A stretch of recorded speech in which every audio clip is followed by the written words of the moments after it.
What is up, guys? J'espère que vous allez bien, que vous êtes en pleine forme. Bienvenue sur le podcast Conversation Awesome avec Karmakin. A place where we speak Franglish, say the word awesome a lot, mais surtout un endroit d'inspiration et d'éducation pour vous aider à optimiser votre santé globale from the inside out. Mon nom est Claudia, fondatrice de Karmakin, et ma mission avec ce podcast est de t'amener dans un monde de développement personnel, d'optimisation d'habitudes de vie et de découverte so you can unleash your potential and live the life you truly want and deserve. Merci d'être à l'écoute. You're awesome.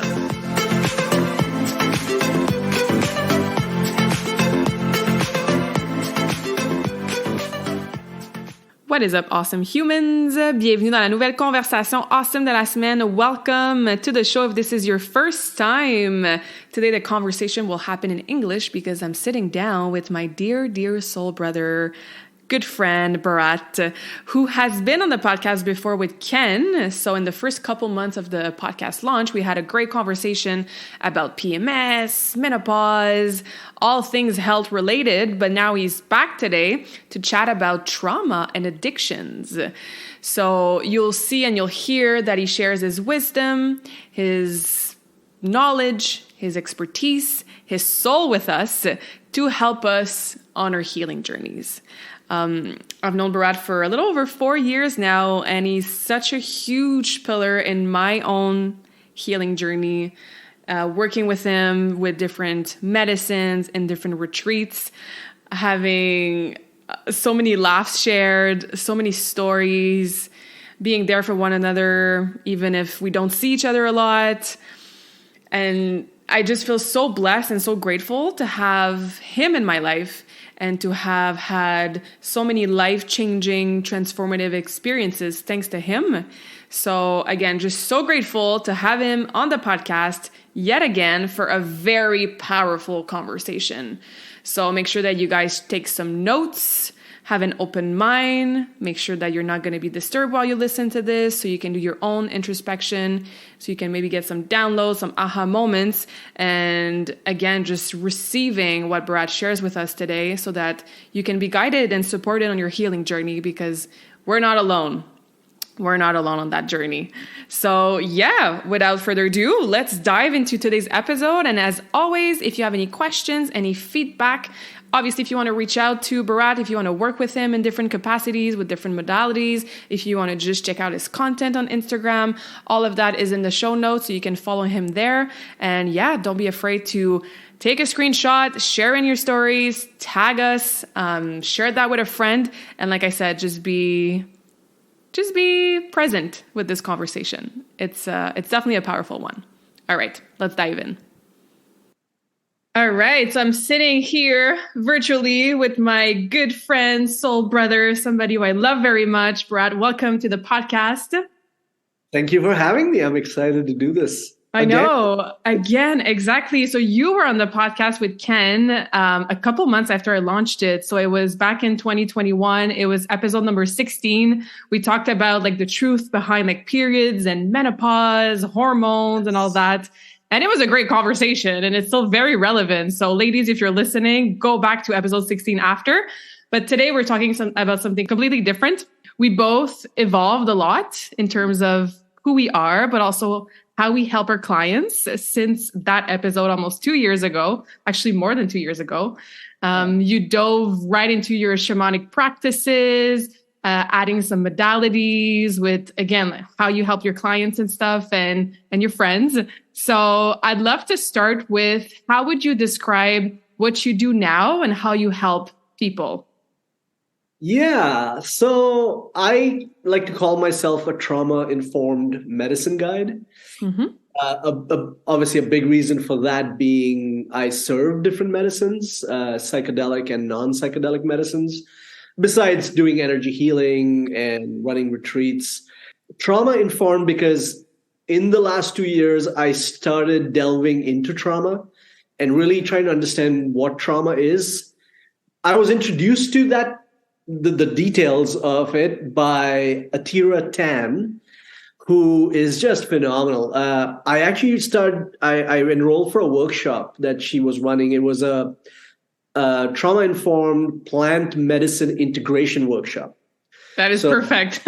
Yeah, because I serve so much medicine, I'm always big on making sure people have the right support with preparing for those medicines and then after for the integration. So I did that workshop, and she introduced me to the real meaning of trauma and then how it works on the nervous system and what that can do to a person. And then that just blew my mind, which then led me to studying Gabor Mate's work, which again blew my mind. And I just read his last book, The Myth of Normal. It's a normal, yeah. And, I haven't read that yet, but I hear great things about it. Yeah, it's amazing. And the other one that we can already recommend is The Realm of Hungry Ghosts, I think it's called. The Realm of Hungry Ghosts. That's a great one for addictions. On addictions, yes.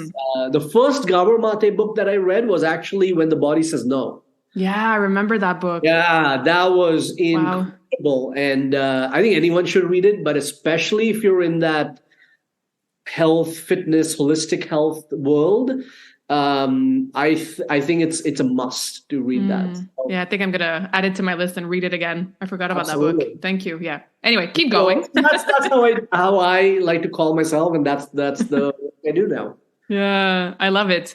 Can we start with putting some definition or awareness around that word trauma? Because I hear this all the time, and I certainly had these perceptions before where I was like, I wasn't abused as a kid. I had a very healthy childhood. I didn't have any neglect or drugs in the family. So obviously I don't have any traumas, and I should not complain or worry or work on my issues or challenges because some people have it way worse than me. And you definitely helped me understand no, there's big traumas, small traumas. They're all very valid. So can we talk about that at first so that if somebody's listening right now and they're like, I don't have any trauma, I'm good, we might bring some groundedness to that word and some other perspective. Yeah. I think that was, knowing the definition first was the biggest mind-blowing experience for me, because the way trauma is defined, and I'll define this in two parts. And I just want to first, before I get into this, say I'm not a trauma expert. I'm not a trauma therapist. What I have learned about trauma is from these people, Atira Tan and Peter Levine and Gabor Mate, and then my own introspection. Because when you start understanding what trauma is, it puts you in this deep introspective space where you realize so many different things. And so trauma is defined as, so trauma comes from the Greek word, I believe, which means wound. Right? So if I was to stab you, you'd have a wound. Yeah. And what most people think trauma is the act of stabbing. Right? We think that, yes, like you said, I had similar childhood, very good childhood, generally. No big events, exactly. Right? So we think that, oh yes, the stabbing is the trauma. But that's just the traumatic event. What the trauma really is the wound. It's what happens within you when the traumatic event happens. That's called the trauma. I like right? that. Yeah, and so it's your response to that. And now it's really important to understand that not everyone gets traumatized, right? So two people can go through the same traumatic event, but one person may not develop trauma and one person may. Right? Why is that? What are the factors that could indicate somebody get traumatized and somebody would not? Yeah, so quite a few factors, right? So one, has there been past traumas, right? What's the current state of the nervous system right now when the traumatic event happens?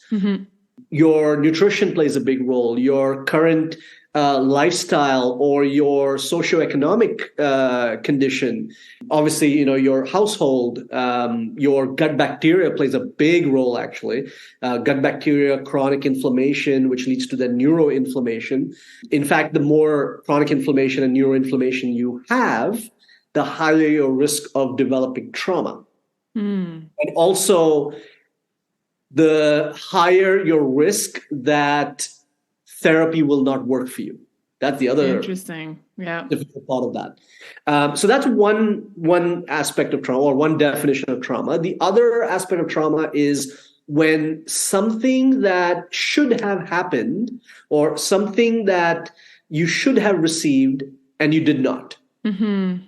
Right. So when you made that post about that, like, that blew my mind. Yeah, and I know you're going to share some examples, right? But that, I really wanted to chat about that on a podcast today, because I was like, wow, we always talk about what happened to us, but like, what about the stuff that didn't happen? Right. So please continue, because that blew my mind. And that for me, just like yourself, that's what made me realize my traumas. Mm-hmm. I call them micro traumas, and not because I'm devaluing them, but because they were not capital T trauma. Mm-hmm. Right? We'll talk about capital T, small t, or simple and complex traumas. But basically, let's say, for example, you're a little kid, especially these are events that may be happening between age 0 to 7 specifically, right? That's when our nervous system is so sensitive. Our survival depends on this other being, right? And usually it's the parent, right? Mm-hmm. And then eventually it becomes school and things like that. But let's say, for example, you tripped and rolled down the stairs, right? And in that situation, instead of your parent coming hugging you and you're crying out, and instead of hugging you, says, "I told you not to, wear those shoes," mm-hmm. right? Obviously, they mean well, right? Let's not I'll blame our parents right now, but yeah, right. The intention was, obviously, in that situation, the intention was good, but the problem is there was a lack of attunement, right? There was the lack of being present for this child's current feelings and situations and the pain. And so what happens is, what the child internalizes is that, oh, it's my fault. Mm-hmm. And I upset this person, my savior, my God, right? Especially from age 0 to 3. Yeah. We internalize that, look, that also upset them. Mm-hmm. And so now that's what becomes trauma for you, right? It's my fault. It's always my fault. I have to take responsibility. And then we can go talk for the next 30 minutes of how that can develop into different things as we grow. But that lack of attunement, that lack of affection, that lack of reassurance, that lack of comfort develops trauma. Again, if you're prone, and there's other variables, right? Yeah. But this is how those I call those micro traumas can start forming. Mm-hmm. What this is doing now is it's creating your subconscious programs, right? From age 0 to 7 is when all of that foundation is laid down. So you grow up with these little programs, these subconscious programs, which then shows up either as very subtle behavior patterns, or it can blow up into bigger things. Mm-hmm. So those would be the two definitions of trauma. Yeah. With that specific example of like, oh, it's my fault, could you give an example of how it could show up in an adult life in like a smaller way, and then how it could show up and really blow up and influence negatively somebody's life? Totally. I think, and I'm saying this a lot from my experience, I think things like that can eventually show up where maybe you always take the blame. Even if someone is responsible for an action that affects you, you may not voice that. You may be like, oh, maybe I did something. Right? And I'm going to preface my next statement with a trigger warning. It is so often possible where sexual abuse victims, rape victims, will blame themselves.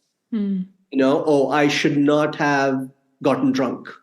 Right. Or I shouldn't wear that dress, right? Yeah. Or anything on those lines, right? I shouldn't have gone out. Or, again, depending on, there's a range of sexual abuse that happens, or even in the home sometimes, which is very common. They would still blame themselves, because remember, especially at that age, if it's happening, they're blaming themselves, saying, I must be doing something wrong, right? Because this is an adult. They know what's right and wrong. They know what's good and bad. Yeah. So I'm doing something wrong. Yeah. And they feed me and they make sure that I stay alive and they're responsible for my life. So I better like listen. And they're probably right for telling me that this is my fault and I should have worn different shoes, right? Absolutely. And again, we're too young to do this consciously. Like this all happens and we're not aware of it. It's all subconscious, programming, like you said. And I like to give the analogy of like a website. So for example, you go on karmakin.ca, you see like the photos and the text and all that. Like this is your conscious mind. Like this is what you see, what you're aware of. But behind that, there's all the coding and the programming. So then when I click on the homepage, automatically, the homepage appears. Right. So as you grow up, and as you are so influenced by these programming, it's the same. When this happens, automatically I have a coding in my subconscious mind that tells me go to homepage or take the blame on me. Yeah. Right. So I love that analogy. Yep. That's bang on. Let's do one more example, because for me, that's really fascinating. And I think it's really going to help bring some awareness of like some of the micro or smaller T traumas that we could maybe have lived, in our childhood.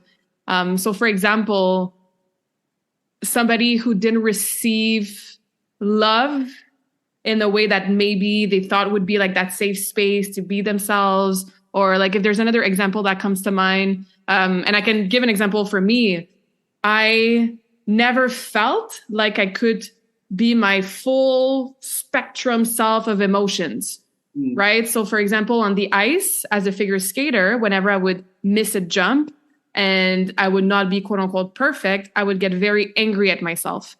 But then what I received as feedback from the coaches, from my parents, from the other parents in the stands was like, oh, you have like a really shitty attitude. You have a really strong ballet character. This is not good to do that, on the ice and blah, blah, blah. But then nobody really showed me how to express anger in a healthy way. So then why I internalized like, oh, when I'm angry, I'm not being a good skater. I'm being bad. I'm doing something wrong, right. And it's just only like in the last 2 years that I allowed myself to feel and then express anger in my adult life. But yeah, because what I didn't have at that time was that person, that safe space to fully express anger in a healthy way. I don't know if you have another example that comes to mind. Yeah, like it's interesting because as you're saying that, there's so much coming up, and I'm sure we're going to chat about that because a lot of traumas form around suppression of emotions, right? And so, like an example is when in school, right? My school was a certain way, and we were almost most of the time told to behave and keep quiet and maintain silence in class and speak only when you're spoken to, and things like that, right? And you speak out of turn, and that's a problem. You speak during a certain time, and it's a problem. So constantly being told that my voice doesn't matter. And so what happens is then I am afraid to express myself in future situations. I grew up that way, which I call myself, obviously then, there's labels that the culture puts on us, right? So then I became, I'm an introvert. That's what am I really an introvert? Yeah. Like, not clearly, it's fascinating because it really is. It's infinite because, I always joke, and I joke with our friend Jasmine, when we both started getting into studying trauma, we used to joke that we all are literally a bunch of traumas in clothes. Like everything, once you start studying trauma and you look from that lens, you realize literally who you are can be traced to traumas. Again, let's make this clear. Trauma exists on a spectrum just like everything else. Yeah. So there is these small T traumas leading up to capital T traumas, right? So, which can include then addictions and all those things. So, but all our personalities, what we want to do in the world, are we high achievers or not so high achievers? Are we people pleasers? Are we motivated? Are we not motivated? Are we hard workers? No. All these little things, like even if you look at the best athletes on the planet, I can guarantee I can tell you what all their stories in some vague ways are. It's the traumas that push them to that kind of effort and focus and singularity and, championship, right? Yeah. So it's phenomenal when you start seeing it from the lens of trauma. It's like, oh, that's trauma. That's trauma. Yeah. It's not in a judgy way. That's the important thing. It's the awareness piece, just being aware of it. Absolutely. Yeah. I think it's important to mention this to the readers is now if you do start delving into this and you're looking at, you start looking at trauma, you have to do your best to not judge it, not do it with some blame, because that's the human experience. It's not, on one level, yes, that's the culture. And that's, most of the people that I work with are what I call cycle breakers, right? Yeah. We're all breaking the cycle, this generational cycle of a lot of different things we've gone through. And so we have to do this with compassion, understanding it is, culture and intergenerational stuff, but also that's the essence of human existence, right? If we didn't have these experiences, we probably wouldn't be human.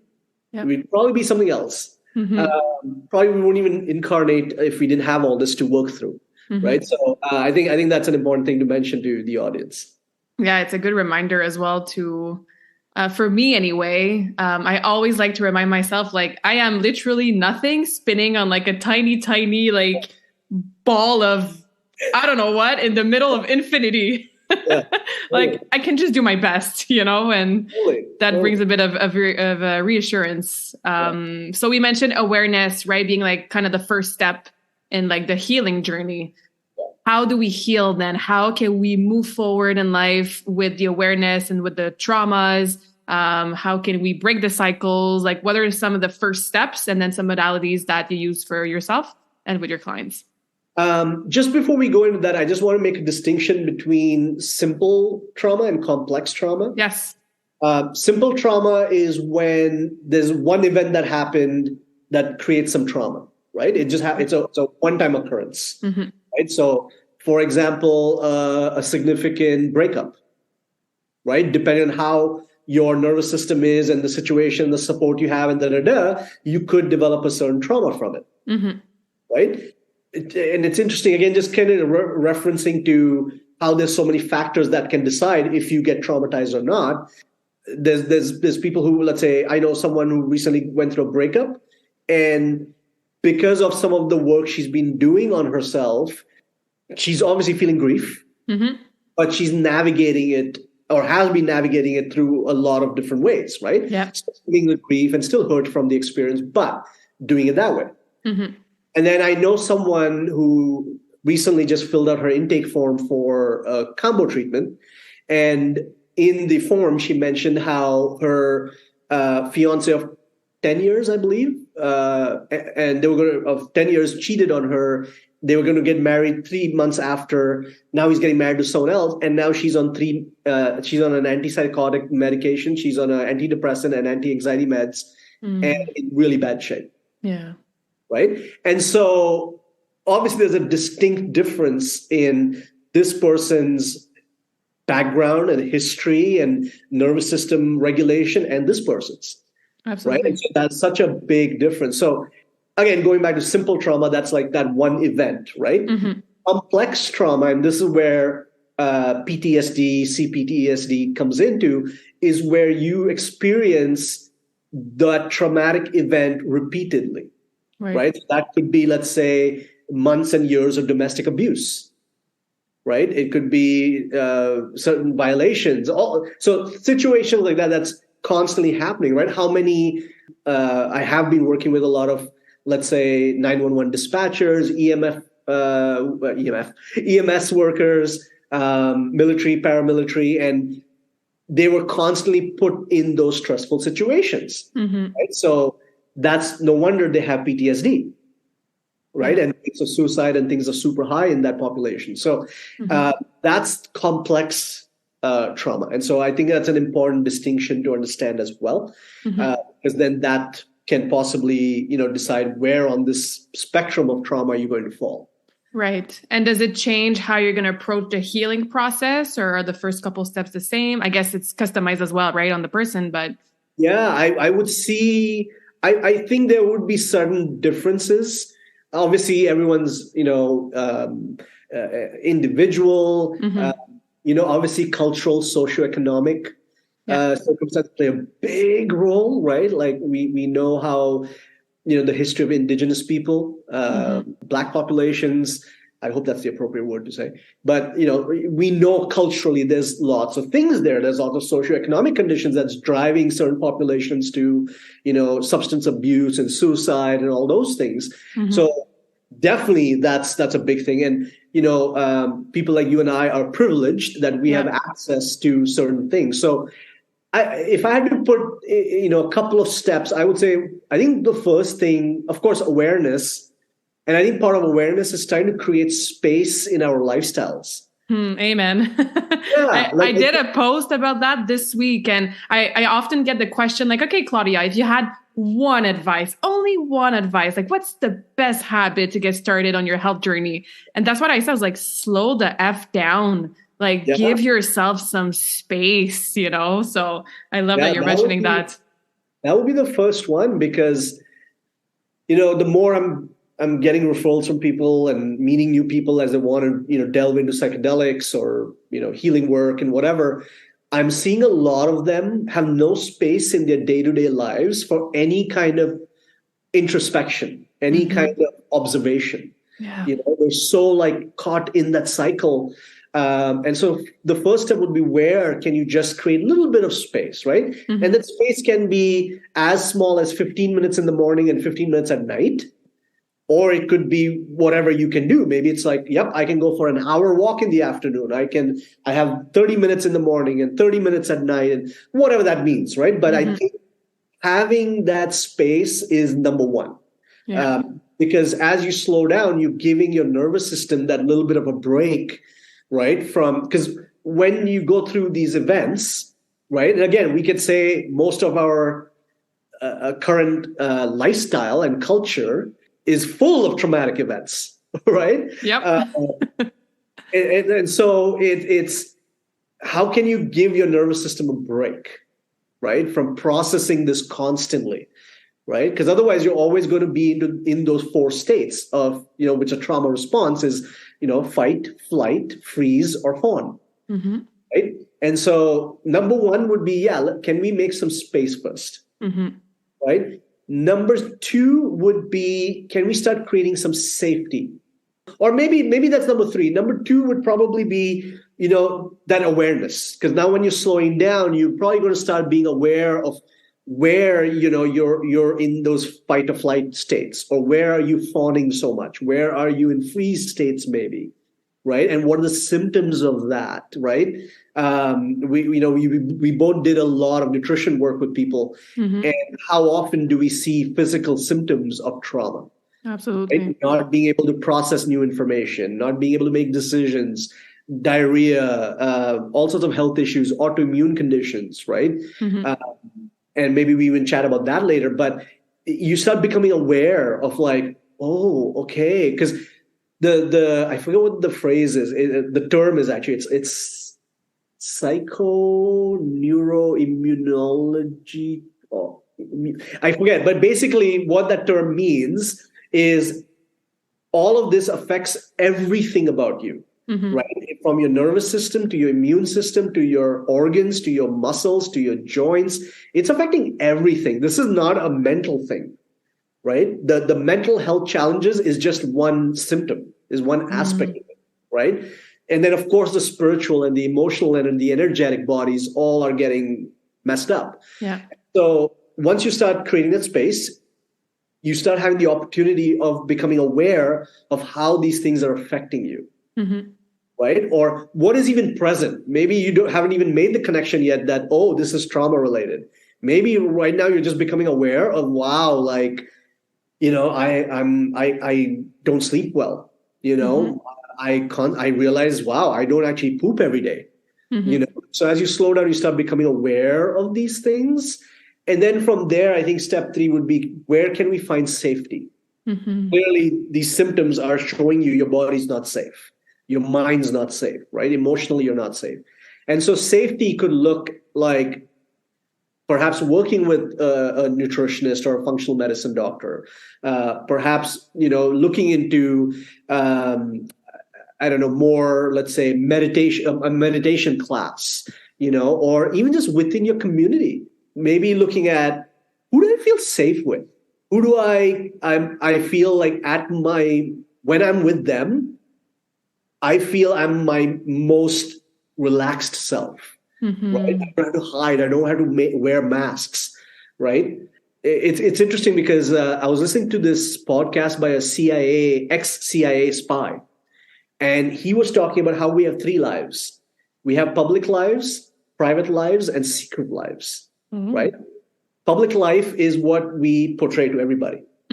And that alone, from my over decades of work on myself and with people, I know most of us have over 20 to 30 public lives, right? Because we have like this costume for these group of people, costume for my work people, this costume for these friends, this costume for my family, right? And so that alone is you could spend a lifetime just clearing those. But then that's the public life. The private life is the life that you live or show with people close to you. So obviously those are people that you feel relatively safe with. And then the secret life is you do not share that with any fucking body. And if you do share that with someone, you call it loyalty, soulmate, twin flame. And I'm not saying these are words that are not true, but this is obviously a special person that has a window into your most private, absolutely private self, where the reason you're not sharing this is maybe because there's a lot of shame and guilt and things like that in there, right? So it's interesting because when he said that, I was like, holy shit, wow, that's beautiful. And very profound because, when you look at that, you're like, okay, so even just going back to that public life, right? How many public characters do I have? And then once you look at that, then it can lead you down this whole rabbit hole of, well, which trauma created this personality? Trauma created this mask. Why did I put on that mask? Right? And so I think that would be the part 3 is that safety piece. I like that. Who can I share my private life with? Because the private life is probably more real than the public life. Right? So I think figuring out that would be number 3, right? And then number 4 and again, I think it'll lead you there. I don't think people have to go step 1. No. But I think as you start slowing down, you become more aware of the symptoms. And as you become more aware, you're like, now who can I reach out to? Right? Who are my trusted people? Right? And then from there, things are going to come up, especially with suppressed emotions. Right? Where have I been? Because all these masks you've been wearing have been to suppress something. To hide something, Yeah. So once you become aware of the suppressed emotions, okay, now how can I express them healthily? Is it a therapist? Is it talk therapy? Is it somatic therapy? Is it plant medicines? Is it energy healing? What is it? And that everyone's got their path, right? Is it breath work? Whatever that may be. So I would say that would be a general sequence working through trauma. And indeed, the more complex trauma you have, the longer you're going to spend time in those steps possibly. Because your wound, there's a lot of scar tissue now. Right? You've developed such dense scar tissue. It's going to take a while. Right? Start breaking the scar tissue and then start healing it. Right. So that would be probably my way of approaching it. All right, love it. Thank you for sharing. And I feel the awareness just becomes an ongoing process, right? And like never fun. When I was in an apprenticeship in Peru, we do these sharing circles, right, after ceremonies. And so many people would come and tell me like, so aware. And I'm like, I know it's fucking up my life. It's true, it's from some way. It's like, oh man, I have these exact same thoughts like multiple times per month. I'm like, why am I so awake and aware? I know, but we wouldn't have it any other way. And we chose to do this work, right? So And this is where we have the safe space to talk about it and swear about it. And yeah. Oh man, that's hilarious. You also did a post that really resonated about, and I'm going to butcher this, and you can, bounce back on this idea or this concept that, going through a healing journey and being aware of your traumas, like it doesn't mean that you're not going to get triggered anymore. You're not going to go through like anger or like sadness anymore. Sometimes we have this concept or this idea that, oh, when I'm healed, and again, we just said it's just a never fucking ending process, but we have this idea that, oh, when I'm healed, it's not normal that I still get pissed off about this, or I shouldn't feel triggered about blah, blah, blah, right? But that's not really the goal of healing and of, being aware of our traumas. So what is the goal, and why is it totally normal to still feel triggered and to still have these emotions? Yeah, because you're human. You don't stop being human, right? You're going to have feelings, you're going to have emotions, you're going to have reactions, right? And so the goal is not to feel these things, because that's the first reason why you're in this place. You stopped feeling and you started suppressing feelings. The goal is to have a healthy relationship with these emotions and these body sensations that come with it. What does that look like, a healthy relationship with our emotions? Yeah, I think a lot of it is not being caught up in the emotion, right? So I can feel anger. I don't have to become the angry person, right? Not every thought and emotion needs a reaction. That is my favorite quote from you. I'm going to write t-shirts on this or something. I know. I'm going to write that on my grave, I think. It's true. And it's just brilliant. Like, not every thought and every feeling deserves my attention or needs my attention. It doesn't, right? Yeah. And it's being able to go, oh, wow, I feel angry. I feel very angry. Like a couple of days ago, was it yesterday, day before, a situation happened that really got me fucking pissed. I was so pissed. Interestingly, logically, I know that, and I was pissed at this person. I still am, actually. But logically, I know that this person made the best decision for themselves. There is no reason to feel mad at the person. But I feel mad. I feel fucking pissed.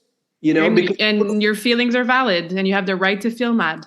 Absolutely. And so I was like, I'm going to feel angry. There's nothing wrong with that.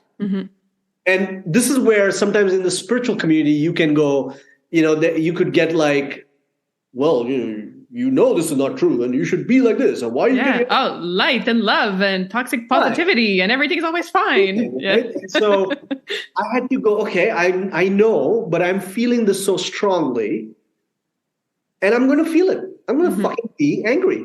Yeah. But I don't have to be the angry person and react in a certain way. I can feel this and go, okay, I know why I'm really angry, because it threatened a level of safety with my finances. Right? And I was like, okay. So now I know logically I shouldn't be mad. I knew that from the second it happened. Yep. But when I allowed myself to feel the anger, I came to the realization that why is this anger actually present? Okay, great. And now I'm just going to write it out. Now, there are situations where I have been, and I wrote a post on this as well. It's been months before, sometime last year, where I mentioned where something happened and I got very triggered. I don't remember the exact situation, but it consumed me so much where I had to resort to my coping mechanisms. And that included watching endless Netflix to numb myself. I use this plant medicine called hape. I use it way more frequently than I usually do. And I chose to indulge in them without shit. I was like, you know what? This soothes me right now. This comforts me right now. So I'm going to use it. Yeah. And allowing myself to do that, because I wasn't carrying the weight of guilt and shame and judgment. I was able to then get into my body and process this, because trauma is always stored in the body. Right? And so whenever these feelings are coming up, this anger that I feel because my financial safety was threatened, is somewhere rooted in some trauma somewhere, right? Yeah.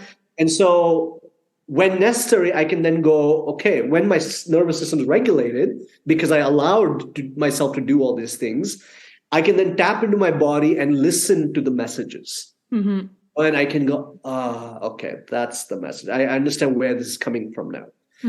So the goal is to have a healthy relationship with all your feelings, your emotions, and yourself, and which is why self-compassion becomes a big part of the healing process. Some of us may need like a consistent forgiveness practice, right, to work through different traumas and work on certain aspects of ourselves. The more this becomes a natural part of your life, like the gratitude, the forgiveness, it becomes relatively easier to navigate this stuff. This is not how I was even 3 years ago, 5 years ago, or 7 years ago. So it takes work, it takes time, but this is the blessing that you and I have, where because we don't have complex trauma, capital T trauma, we are in a position where we can support those that do, and even those that have like the micro traumas, right? Yeah. So I really see this as a blessing. And often when I'm triggered and I'm going through my stuff, I always, and not from a egotistic way or something, but like go, look, this is a blessing right now. This is as you heal through this, you're going to have, it's going to improve your strengthen my presence to offer to someone else. Sometimes even that brings a certain level of comfort, right? Yeah. So, absolutely. I love that. I remember reading that post because, as you know, I had, eating disorders in my early 20s, and that is definitely my coping mechanism. Even to this day, like when I have a night, I'm like, oh, I have no plans. I start to feel lonely a little bit. And obviously my brain turns to like, I could go get food so that I'm not going to feel this alone, right? Like the food becomes my friend kind of thing. Yeah. But then because I have a much, much healthier relationship with my emotions, I can just allow myself to feel them. Like, okay, I feel lonely right now, right? Let's just sit with that. What does it bring up? Like sadness, maybe some grief because I had to let go of a relationship recently or whatever that is, right? So I just sit with it. But then when I read your post about it's okay sometimes to indulge in our, coping mechanism, whatever they are, that just gave me so much permission to have my popcorn once in a while and watch Netflix if I wanted to and have a couple extra cookies, but without, like you said, like the shame and the guilt attached to it. Yeah. And I think sometimes we try so hard to be, quote unquote, optimal and perfect and ideal. And like, if I'm on a healing journey, then I need to, quote unquote, have that standard. So it's almost like you're using your trauma into your healing journey. Like it's being an overachiever with like your personal development and your spirituality. Yeah. So again, just that piece of remembering like I'm human. And if I want to have popcorn tonight because it makes me feel good in the moment, the intention is grounded and is aligned. And it's not like I'm having 3 bags of chips because I don't want to feel this, and that. So I think like where we're coming from with these coping mechanisms can be like very important. That's a sign of a regulated nervous system. Exactly. Relatively regulated, right? We're still triggered. We're still activated. But the difference is that, okay, I am going to engage in my coping mechanism and not feel shitty about it and not spiral from there, right? Exactly. This bar of chocolate gives me so much comfort that I'm lacking from whatever the event is or the situation is, right? Yeah. And so that's the sign of almost like a progress tracker of like, oh, I am in a better position. I am healing. I am healing from myself, right? Like even I just served combo to someone last week, and she sent me a text on Saturday talking about how this is the first Friday where she hasn't had alcohol or hasn't used drugs. And that Friday, shit hit the fan for her. But she was able to go, I don't want it. That little bit, it may not seem like much sometimes when you're deep in the doo-doo of chaos, but like that little bit, that one Friday, that one weekend is massive. Now you can build a little momentum from there. Absolutely. Yeah, because you start to rewire, like going back to the website, instead of clicking on the homepage, it automatically brings you to the exact same page. Then you're recoding that program so that your automatic reaction is not the wine and the alcohol and the chips and the cookies anymore. There's a pause there that's very important and that we sometimes underestimate. It's like, I'm not healed yet. No, but all these little tweaks and changes, that's how we rewire ourselves. So that's a great example. Yeah. So then when does a coping mechanism becomes an addiction? Like, are they related? Or are they totally different? Again, addiction, right? We hear that word and we're like, I'm not an addict, but then I think we all have some sort of addictions or coping mechanism that can become addiction. So can we chat a bit about that? Yeah, I think, again, probably my favorite line to say is everything exists on a spectrum, just like life. Yep. And I think somewhere on the spectrum, I think it starts with a coping mechanism, eventually gets into addiction, right? And so it's, again, the root of that is the trauma. So addiction itself is not the problem. It's a way to soothe the pain. As Gabor Mate says, the real question is why the pain, and it's so simple. It sounds like, duh, but it's so profound. It's so profound. Even just when I read that, somewhere in my brain, I knew that already. Right. But when I read that statement, or I believe I saw him, I heard him speak it, I was like, holy shit, that's so true. Right. And it reminds me of, the years over decades of working with people on their nutrition, how difficult sometimes it was to get someone to stop alcohol or stop eating certain foods or whatever it may be. Right. And so you're right. It may start with a little coping mechanism somewhere and then eventually become something massive like an addiction, right? And it could be anything. It could be, usually when we think of addiction, we think of alcohol and drugs. Yeah. Right. But addiction could be anything. It could be the addiction to spending money. That's probably one of my early addictions I can think of. Yeah. Right. It could be to sexual pleasure, masturbation, porn, anything. Right. It could be like some people have the thing about like chewing the nails. Yeah. At the point where it becomes like they're losing their skin or whatever. I worked with someone like that. So it does exist on a spectrum. Obviously, I feel the more complex trauma you have, your chance of developing an addiction is higher. And again, there's all these factors, right? I want to remind the audience that there's factors, right? I am blessed to have people in my life that I can reach out to and say, hey, I need some reassurance right now.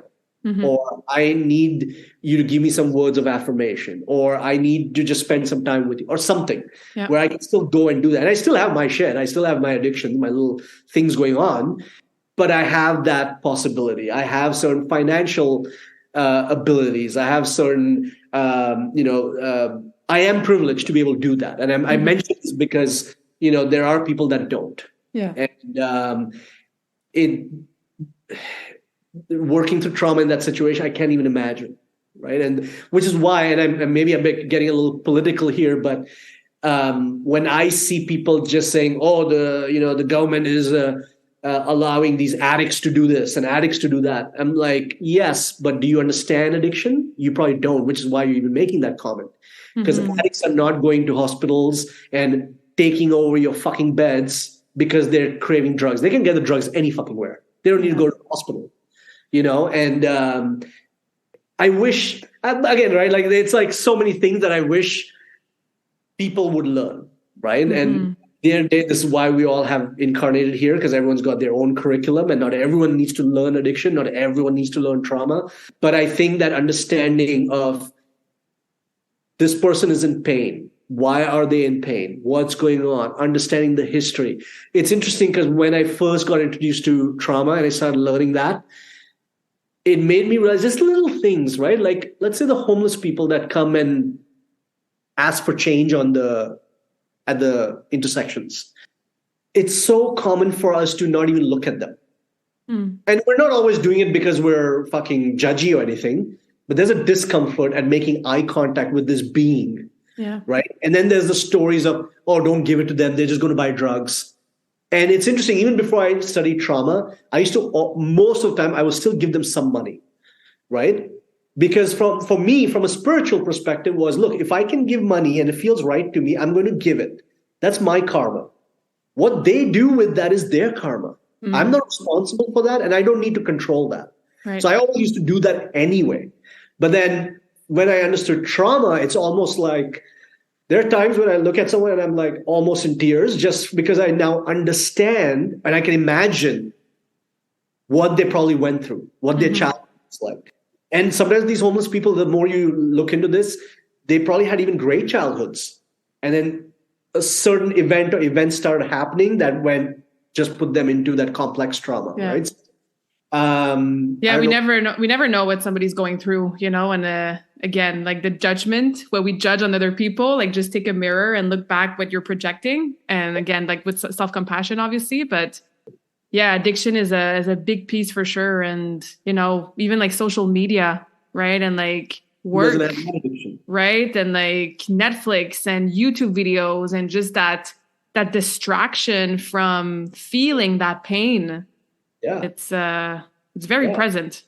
Totally. And this is where we also have to realize, right? Like it's obviously there is some pain or some void that we're trying to fill when we're trying to look for these momentary pleasures, right? These quick dopamine hits.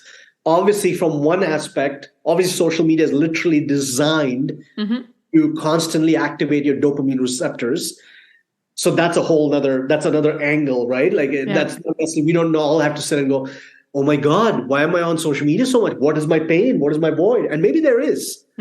Also realize that that's what it's designed for. Yeah. Same with foods, right? Like processed so much food. Yeah. Exactly. Like they're literally made to keep you like addicted and wanting more. So.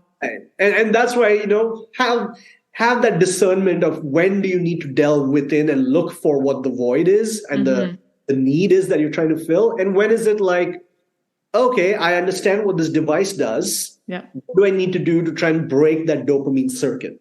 Right. So, but yeah, it's there's so many aspects to addiction, right? There's in your nervous system, there's these reward systems that get activated. Even just reading Gaurav Mate's work, he talks a lot about how it's not just the excitement of doing the substance, it's even the addiction itself. The anticipation. It's also the anticipation, the excitement of curing it.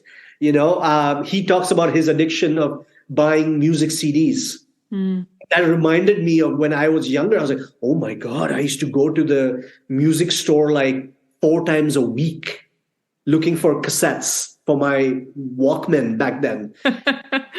These heavy metal cassette tapes that I wanted because I wanted to be cool at the time and fit into these metalheads and and I didn't know back then. Now I know. I was like, wow, I was depressed.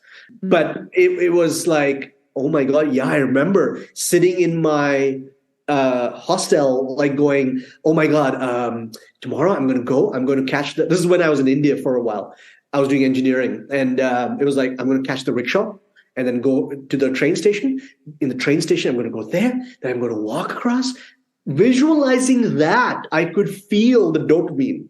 I'm going to go this, and let me look up what new albums are there, and then getting it. Then the excitement of like ripping the plastic off, putting in it's like that whole experience is creating circuits in your brain that the deeper you're in is hard to break too. So which is why a lot of times sometimes one modality is not enough, right? Like I work with some people who are going through addictions and even just not even substance addictions, but also like behavior patterns that are they're just stuck in those patterns, right? And I work with them from sometimes using combo, sometimes using psychedelics, but also encouraging them to have modalities or things they do in between these sessions, right? And that could be here. This is some nutrition stuff I'd like you to start doing. These are some supplements I'd like you to start doing. Hey, go talk to this person and start doing some breath work or whatever it may be. And I feel the more complex your trauma is, you may need multiple modalities, either at the same time or in phases. Mm-hmm. So much wisdom. Thank you for sharing. How can we learn more about what you're doing? If somebody's listening to this and like, oh my God, I really need to work with Bharat, or read his awesome posts that he seems to be posting and create a lot of aha moments in our brains. How can we follow you, reach out to you if we need help? Yeah, the best place would be my Instagram. It's at Be Thy Medicine. DM me anytime. My email is heartofgodbook@gmail.com. Email me there. Or I think DM's actually the simplest one. And there's a little, in my bio, there's a little link where they can even set up like a 15-minute free discovery call and see if we're the right fit, if the medicines are the right fit. Mm-hmm. And it's happened many times where I have had these discovery calls with people and I've referred them out to someone else because, hey, maybe you're not ready for this medicine right now. I don't think this is the right method you need to, right path for you. Maybe go do this with this person, go do this with this person, or here's a couple of books to read before we even start doing this kind of stuff, right? Mm-hmm. So I will always have an honest conversation with you and see what we can do together. Yeah. Mm-hmm. Yeah, amazing. Well, I look forward to my combo treatment with you in like a month. Well, look forward. That's a overstatement, but... So again, just so grateful for you, for your friendship, for your wisdom, for the safe space that you provide for me. It's been almost 4 years now since the first retreat with that one drop of Saranga. So, I mean, I'm so proud of you and how far you've come in the last 4 years. And you're definitely a big part of my growth, my healing journey. So very grateful to have you on the podcast. Yeah. We're doing this together. I love that. I know. Yeah. Soul family. It's, absolutely, no doubt. Yeah. So I always finish my interviews with one more question. What is your favorite quote and why? I mean, we dropped a lot of cool quotes and phrases today, but is there one that speaks to your heart right now that you like to share to wrap up this conversation? Yes. This is a quote that my maestro or shaman in Peru, when I did my apprenticeship last year, he constantly said that what's in your stomach is also in your mind. That's my current favorite because, even in having done nutrition and I used to help people with their gut health, we know very well the connection between the gut and the nervous system. A lot of the medicines that I serve, including combo, there's a lot of purging involved. Mm-hmm. There's a lot of self-worth related programs that are stored in the stomach, which obviously then creates these mental programs and behaviors and cycles and addictions. So that's my current favorite quote. What's in your stomach is also in your mind. I will keep that in mind while I purge everything I have in my stomach when we do Campbell together in a month. Beautiful. Thank you, my friend. Thank you. Thank you so much. J'espère que cette conversation awesome t'a inspiré. Et d'ailleurs, I would love to hear back from you. Rejoins Karmakin sur les réseaux sociaux and tag me in a post pour partager ce que tu retiens de cet épisode. Je serais vraiment grateful aussi si tu pouvais me laisser un rating and review pour le podcast. Ça me permet d'avoir un impact positif sur plus de gens comme toi. Merci beaucoup d'avoir été à l'écoute and until next time, je te souhaite une journée awesome.